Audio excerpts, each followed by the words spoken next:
을 갖고서 광야의 축복이다, 광야의 축복이라는 제목으로 하나님의 말씀을 함께 나누고 주시는 은혜를 함께 나누고자 합니다. 우리 한 민족이 겪었던 어려움 중에서도 일제에 강점돼서 겪었던 어려움이 큰 어려움 중에 하나라고 생각이 됩니다. 그때 그 육사라고 하는 개인의 아호를 가진 시인이 광야라는 제목으로 시를 지었는데요. 그 중간에 보면 이런 내용이 나옵니다. 지금 눈 내리고 매화 향기 홀로 아득하니 내 여기 가난한 노래에 씨를 뿌려라. 다시 천고의 뒤에 백마 타고 오는 초인이 있어 이 광야에서 목 놓아 부르게 하리라. 육사 이활 선생님은 우리가 살아가는 삶의 현장을 광야와 같다, 그렇게 표현했습니다.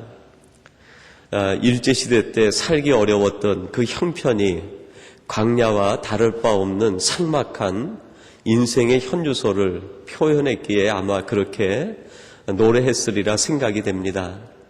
그러나 삶의 본질을 따져본다고 하면 지금 우리가 살아가고 있는 오늘의 현실이나 과거 우리 선조들이 살았던 그 일제시대 때의 삭막함이나 생활이나 환경, 그것은 바뀌었을지 모르지만 인간 본질적인 삶의 문제에 있어서는 크게 다르지 않다, 그런 생각을 하게 됩니다. 육사 선생님은 삶의 현실을 가리켜서 지금 눈이 내리고 있다, 그렇게 이야기했습니다. 여러분, 때때로 우리의 삶에도 예기치 않았던 차가운 눈이 내릴 때가 얼마나 많이 있습니까? 그리고 우리의 삶에 목 놓아 울게 되는 현실이 얼마나 많이 있는가? 웃으며 살기를 원하는데 세상은 우리에게 울음을 줍니다. 밝은 햇빛을 기다리는데 세상은 우리에게 눈보라를 주고 매서운 바람을 불게 하는 것, 그것이 세상이라는 것입니다. 적어도 하나님을 믿는 우리들에게는 우리의 삶에 이 매서운 바람은 없어야 되는 것 아니겠습니까? 차가운 눈보라가 우리의 가정에 찾아와서는 안 되는 것 아니겠는가? 우리가 예수를 믿고 신앙하는 그 이유 중에 하나가 우리의 기대와 바람 속에 그런 것이 있는 것 아니겠습니까? 하나님, 제가 주님을 섬기고 하나님을 의지하니 제 삶에, 우리 가정에 차가운 눈보라, 견디기 어려운 고통은 임하지 않았으면 좋겠습니다. 그렇게 기대하고 바라보는데, 그럼에도 불구하고 때때로 우리 가정에 믿음으로 살아가는 성도들 생활 속에 차가운 눈보라가 몰아치고 매서운 바람이 불어칠 수 있다는 것입니다. 그럴 때마다 우리들은 회의하게 되고 갈등하게 됩니다. 하나님, 도대체 무엇이 문제입니까?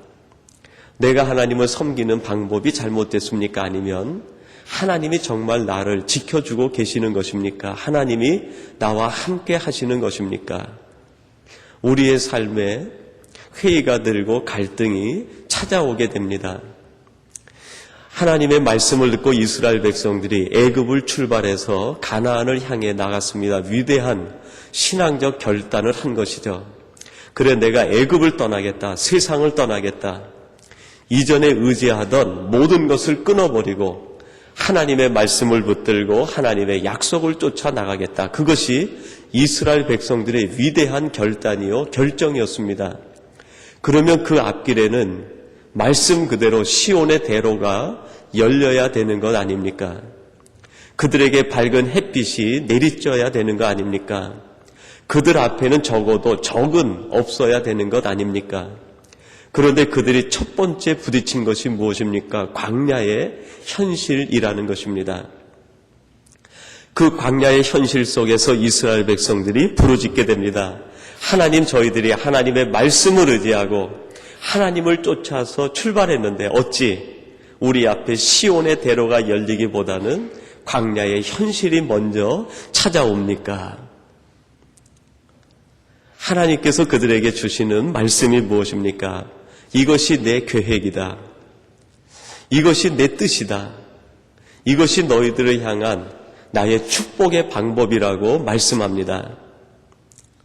여러분, 이사야서에 보면 하나님께서 일찍이 이사야를 통해서 우리에게 주신 말씀 가운데 어떤 말씀이 있습니까? 내가 정령이 사막에 뭘 내시겠다고요? 길을 내겠다.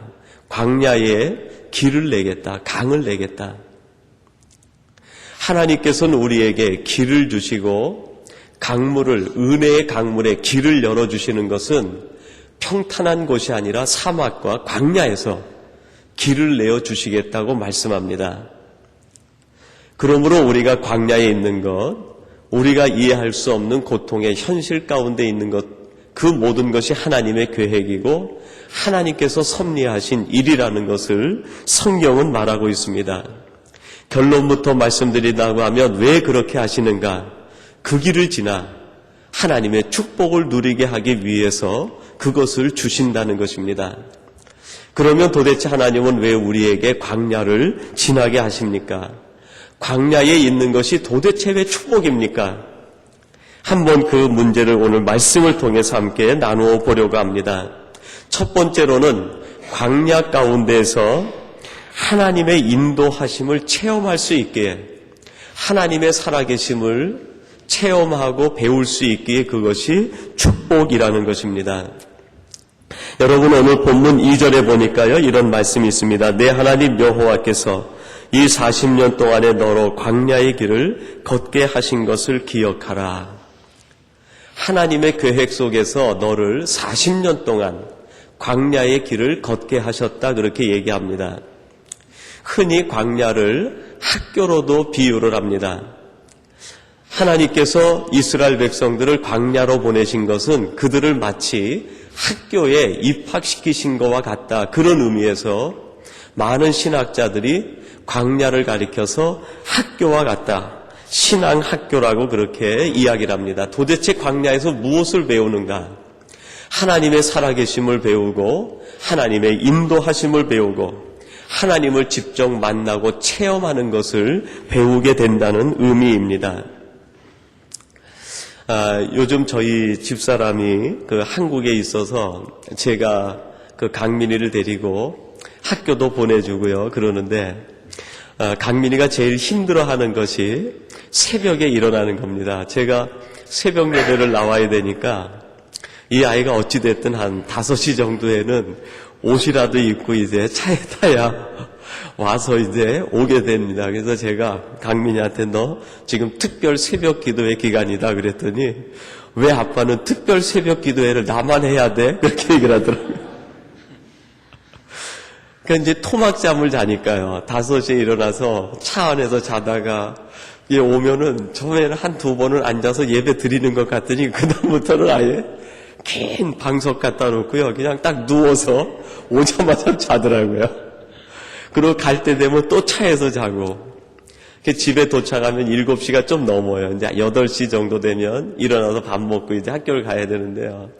이제 1시간 남짓 잠깐 또 토막잠을 자다가 일어날 때 이제 얼마나 힘들어하는지 몰라요. 이제 막 깨웁니다. 강민아 학교 가야지. 그러면 왜 캐나다는 학교를 만들어가지고 나를 학교를 가게 하냐. 야, 학교는 한국에도 있어. 그러면 한국에는 새벽 예배 없잖아. 이제 거기는 가까우니까요. 사택하고 가까우니까 집에서 있어도 이제 괜찮다고 이제 그러면서 막 투정을 부리는 거예요. 그래도 부모가 어떻게 합니까? 아이가 학교 안 간다고 그래도요, 끝까지 깨워서 야단을 치고 얼르고 학교 갔다 오면 맛있는 거 사줄게 하면서 끝까지 학교를 보내죠. 왜 학교를 보냅니까? 학교를 갔다 와야 배울 것 배우고 사람이 사람 노릇을 하게 되고 사람 구실을 하게 되고요. 그 속에서 인격이 형성되고 공동체가 무엇인지 알게 되기 때문에 학교를 보내는 거 아닙니까? 제가 계대에서 박사과정 하는데요. 등록금을 낸 것을 계산해 보니까 하루 수업하는데 하루 수업비가 약 한 45만 원 정도 되더라고요. 그러니까 하루 앉아가지고 몇 시간 공부하면 한 50만 원 학교에다 주고 오는 거예요. 처음에 등록금 낼 땐 모르는데 그걸 하루하루 계산해가지고 하루 가서 앉아서 공부하다 보니까 이거 적은 돈이 아니더라고요. 근데 이제 학교 사정이나 또 노회 사정으로 인해서 종종 이 휴강을 할 때가 있어요. 한 학기에 보통 한 2번 정도 그렇게 휴강을 하는데요. 한 2주 전쯤에 공고가 나옵니다. 몇 월 며칠 휴강. 그 휴강이라는 그 공고가 붙은 게시판에 글자를 보면은 나이가 40이 다 넘은 사람들인데도요. 그 공고를 보면 좋아가지고 어쩔 줄 모르는 거야. 학교 안 간다고. 그날 안 가면은 한 50만 원 손해보는 거거든요. 돈 손해보죠. 배우는 거 못 배우죠. 그래도 휴강하면은 그렇게 좋더라고요. 그렇게 좋은 학교, 안 가도 좋은 학교를 왜 그 돈 내면서 끝까지 다니는지 모르겠어요. 그렇게 다녀야 거기에서 배울 것 배우고 인격이 만들어지고 사람 구실 하게 되는 것 아니겠습니까? 저희 큰애가 자랄 때인데요. 그 아이가 한 번은 얼마나 밥을 많이 먹었는지 그 먹은 것이 체한 거예요. 체해가지고 얘가 쩔쩔매니까 엄마가 그 바느질 그릇에서 그 아주 굵은 바늘을 가져오더라고요. 그 바늘을 보자마자 애가 막 얼굴이 파랗게 질리는 거예요. 질리든 말든 엄마가 손 끌어다가 이렇게 쓸어내리더니요. 이 손가락 끝을 하나씩 다 따더라고요. 체한 거 내려가라고. 이거 하나 따니까 거기서 검은 피가 쭉 나오고 또 하나 따니까 검은 피 나오고. 여러분이 매도 맞고 나면은 아픈 줄 모르는데요. 이 바늘이 와서 이렇게 찌르려고 그럴 때 그 공포감이 얼마나 무섭습니까? 근데 그 조그만 아이가 바늘로 한 번 따는 것도 아니고요. 이 손가락 10개 다 따겠다고 엄마가 달려드니까 애가 그냥 파랗게 질려서 죽는 거예요. 그러면서 막 엉엉대고 울면서 엄마 나 대학교 가면 침 맞을게, 대학교 가면 침 맞을게 그러면서 막 우는 거예요. 그래도 엄마가 어떡합니까? 그거 맞아야 빨리 체한 게 내려가고요. 아픈 게 없어지니까 끝까지 데려다가 우는 애를요. 나중에는 팔을 다리에다 탁 끼워놓더니 움직이도 못하게 하고 손을 끌어다가 아주 무자비하게 침을 놓더라고요. 내가 그런 줄 알았으면 결혼 안 하는 건데요. 여러분 그렇게 해야 나을 수 있으니까 그렇게 해야 사람 구실하고 그렇게 해야 올바른 인격이 형성되니까 얼러서도 보내고 때로는 때려서도 보내고요. 때로는 맛있는 거 줘서도 보내고 학교를 보내고 그렇게 성장시키는 거 아닙니까? 하나님께서 이스라엘 백성들을 애굽에만 놔둬가지고는 하나님의 사람으로 키울 수 없으니까 결국 하나님께서 학교에 입학을 시켰는데 그 학교가 어떤 학교입니까? 광야라는 학교예요. 거기에서 이스라엘 백성들이 하나님의 백성으로 점점 인격이 자랍니다. 믿음이 자라고 신앙이 자라고 하나님이 쓰실 만한 제목으로 자라나게 됩니다.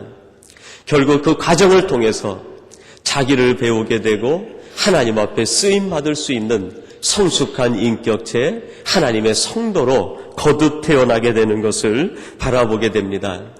여러분 하나님은 오늘도 동일한 방법으로 우리의 훈련을 시키시고 우리의 인격을 자라게 하시고 우리의 성도의 삶이 하나님 보시기에 아름다운 삶이 되도록 우리를 그렇게 양육하시고 계시는 줄로 믿습니다.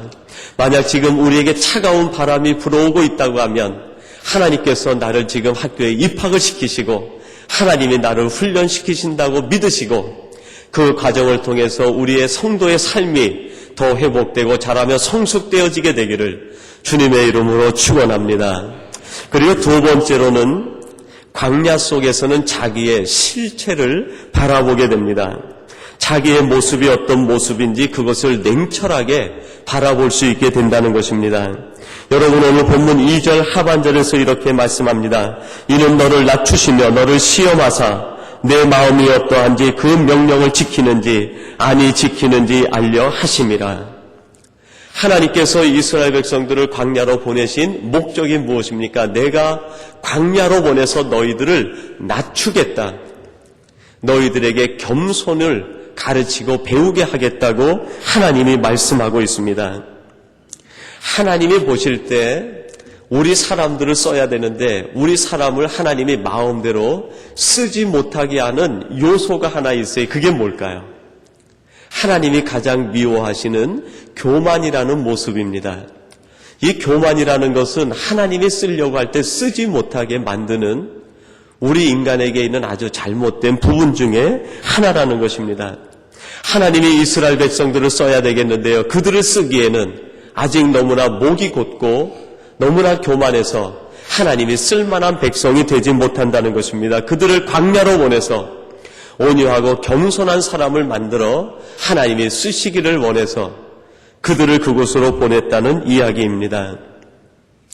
아주 오래전입니다. 한 10여 년 전 된 것 같은데요. 제가 그 염강교회 부목사로 있을 때 태국에 선교지를 방문할 일이 있어서 선교 방문단을 한 10여 명 정도 성도들을 장년부를 이렇게 모집을 해서 함께 가게 되었습니다.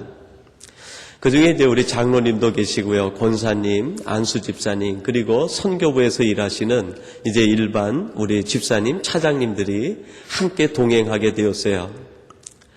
그 태국 선교지에 가서 원주민들이 사는 그 집에서요. 한 집 한 집 이렇게 민박하는 것처럼 그 성도님들을 각 집으로 보내가지고 거기서 하루 저녁을 이제 자고 오게 했습니다. 그분들이 먹는 음식 같이 먹고 그분들이 자는 방식대로 같이 자고 그분들의 집에서 하루를 같이 이제 유숙한 거죠. 그리고 돌아와서 이제 선교 여행을 다 마친 다음에 한국으로 오기 전에 선교사님 숙소에서 이제 느낀 점들을 한 가지씩 얘기를 해보라고 말씀을 드렸어요.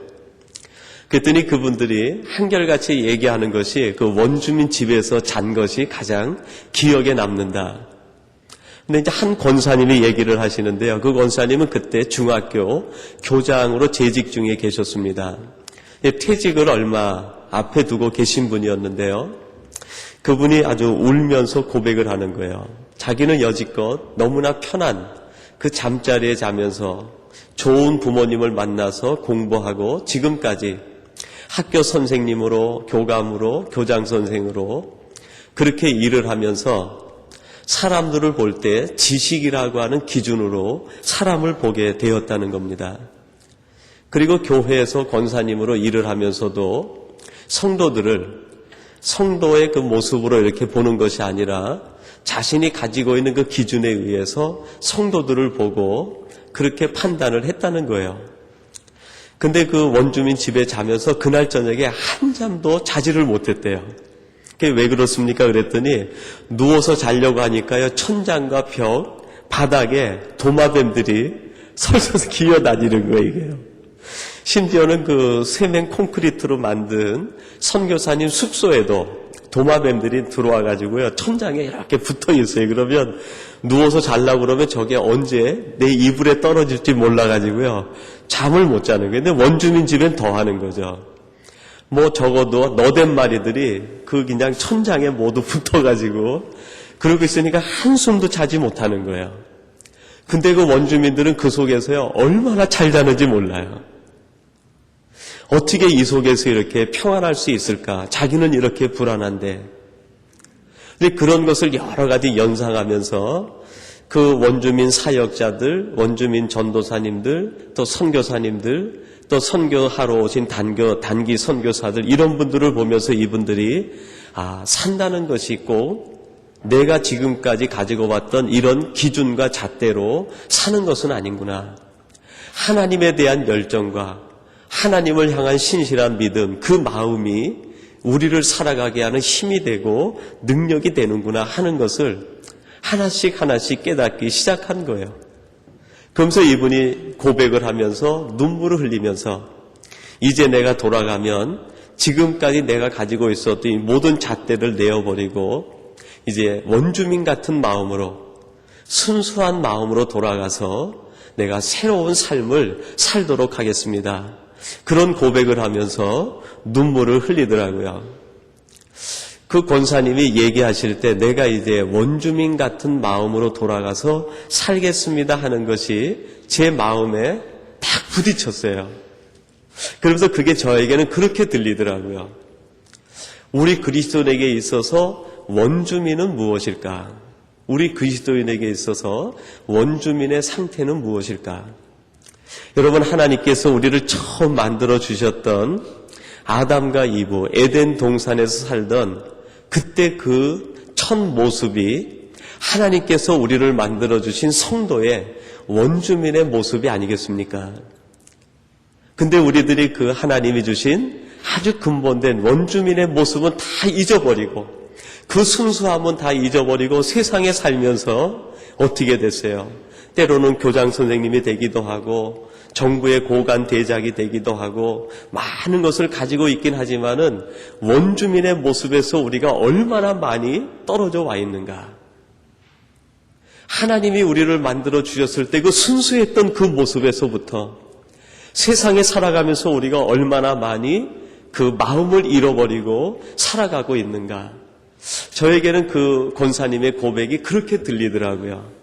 그래서 그때 그 얘기는 드리지 않았지만 제 마음 스스로 그런 생각을 해봤어요. 하나님, 제 마음이 원주민의 마음, 하나님께서 우리 인간을 처음 지으시고 너는 이런 사람으로 살았으면 좋겠다라고 했던 그 원주민의 마음을 회복하게 하시고 그 마음으로 살아가게 해 주시옵소서. 그런 마음이 그때 이후로 마음속에 자리 잡고 있었던 것을 다시 한번 생각하며 고백하게 되었습니다. 여러분, 지금 하나님께서 우리에게 원하시는 것은 하나님이 우리를 만들었을 때 그 가졌던 그 마음, 그 진실되고 순수하고 겸손했던 그 마음, 하나님이 쓰시기에 합당한 온유한 그 마음이 우리에게 있어지기를 하나님이 원하는 것 아니겠습니까?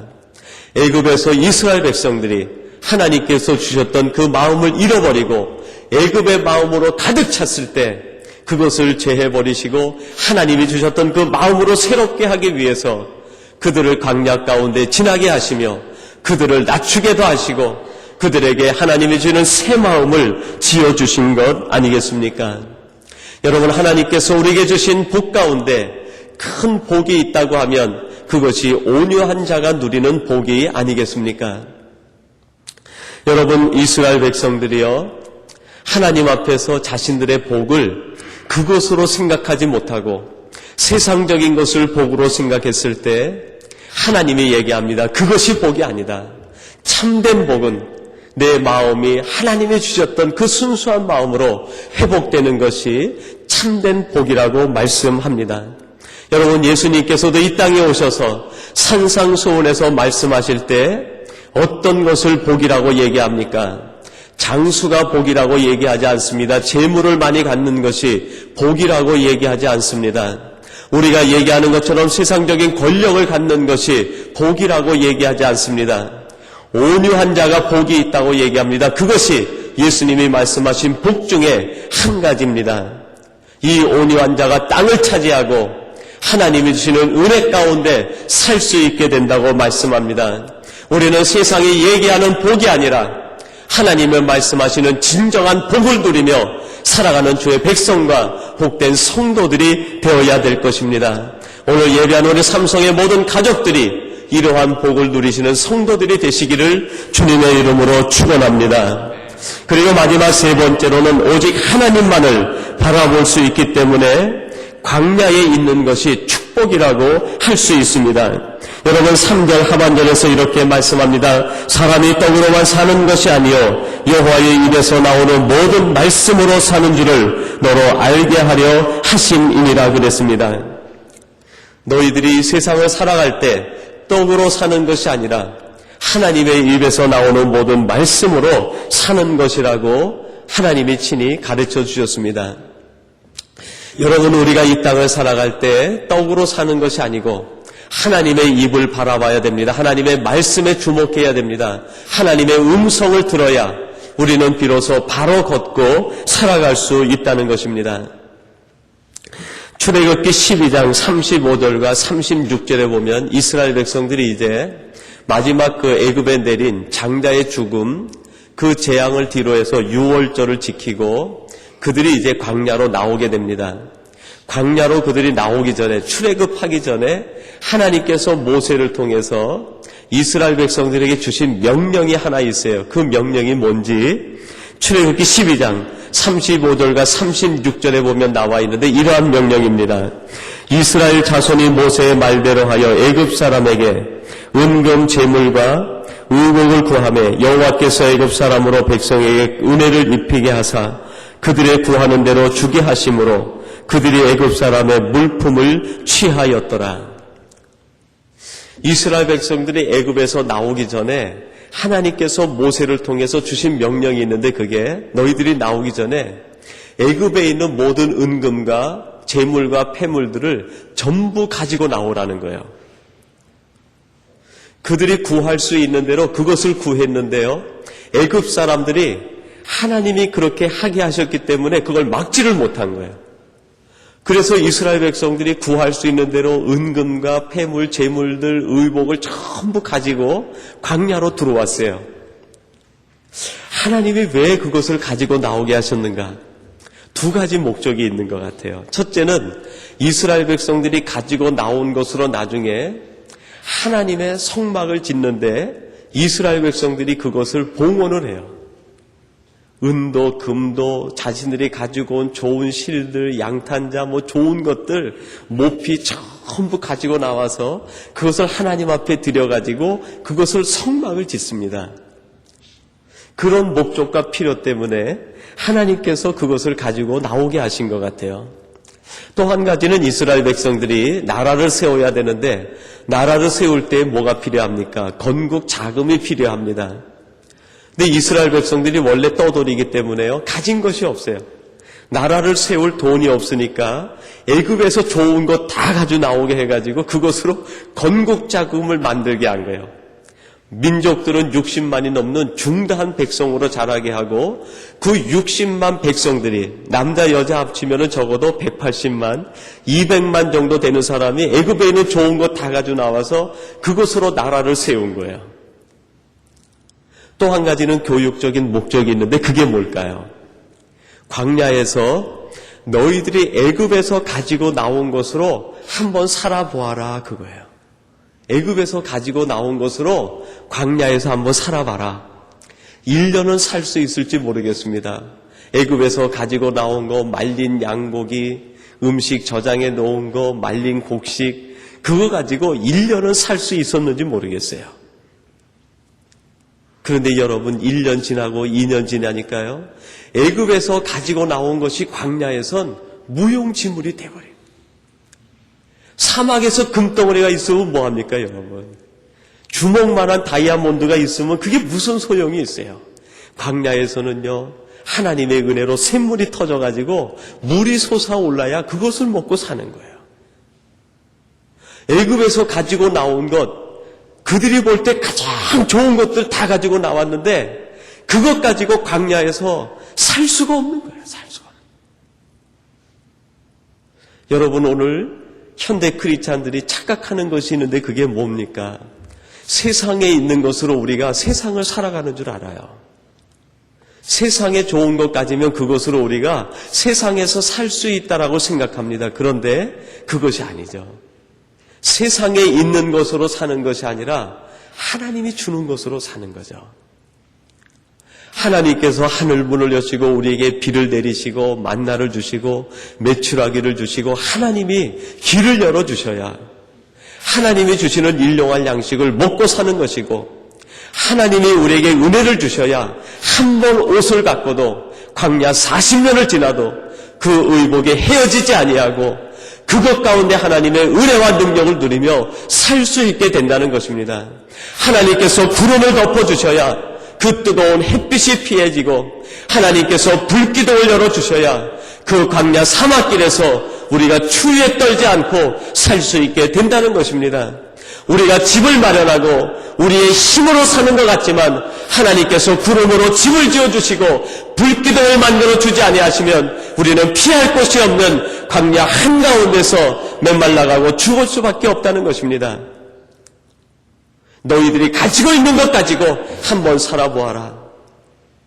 이스라엘 백성들이 광야에서 애굽에서 가지고 나온 것, 그것 가지고 살아보려고 하는데요, 하루도 살 수가 없는 거예요.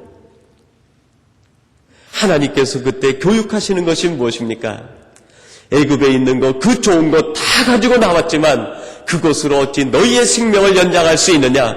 그것 가지고 살 수 있는 것이 아니라 오직 나를 바라보며 나를 집중하고 나를 의지할 때 너희들이 살 수 있고 너희들이 행복하고 기쁨을 얻을 수 있는 것이 아니냐. 하나님께서 훈련하신 것이 40년 훈련이라고 말씀하고 있습니다.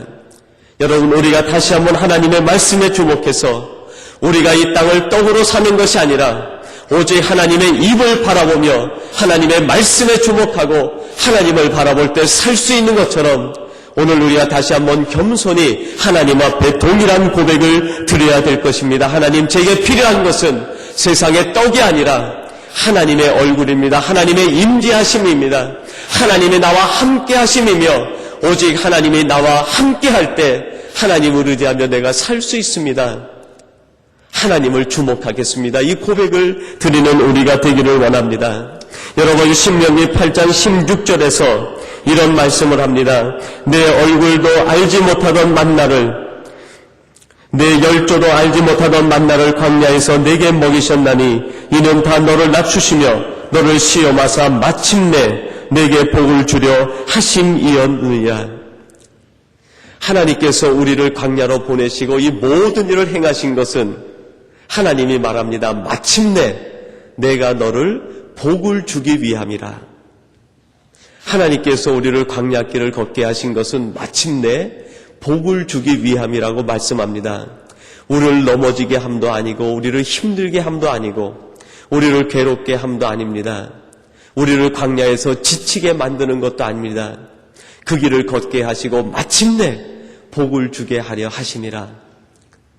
여러분, 광야는요 보물 찾기와 같습니다. 하나님께서는 곳곳에 여러분에게 보물을 숨겨 두셨는 줄로 믿습니다. 하나님께서 이 숨겨놓으신 그 보물, 여러분이 걸어가시는 이 세상길에서 하나씩 찾아 발견하시고 그 가운데서 여러분이 기쁨을 누리시고 하나님의 은혜와 축복을 누리는 우리 복된 성도님들이 되시기를 주님의 이름으로 축원합니다. 우리 같이 기도하겠습니다. 하나님 아버지, 감사합니다. 이스라엘 백성들을 애굽에서 인도해내시고 그들을 광야의 길로 걷게 하시면서 그렇게 하신 것이 하나님의 계획이라고 말씀해 주시는 것을 들었습니다. 하나님, 저희들이 하나님을 의지하며 섬기면서 이 땅을 살아가면서 때때로 우리의 삶의 광야와 같은 현실이 임할 때가 있습니다. 그러할 때마다 하나님의 말씀을 기억하며 그 학교를 통하여 우리의 삶과 신앙적 인격이 성숙하게 하시고 우리의 내면과 실체를 바라보며 우리를 낮추게 하시고 온유와 겸손으로 무장하여 마침내 하나님의 복에 이르는 우리들이 되게 하여 주옵소서. 오직 하나님만 바라보게 하시고 우리가 이 땅을 살아가는 것은 애굽의 좋은 곳으로 살아가는 것이 아니라 하나님의 말씀을 의지하여 살아가는 것임을 다시 한번 깨닫게 하시고 발견하게 하시고 고백하게 도와 주옵소서. 이 고백으로 살아가는 사랑하는 삼성의 모든 가족들이 되게 하여 주시옵소서. 예수님의 이름으로 기도하옵나이다. 아멘.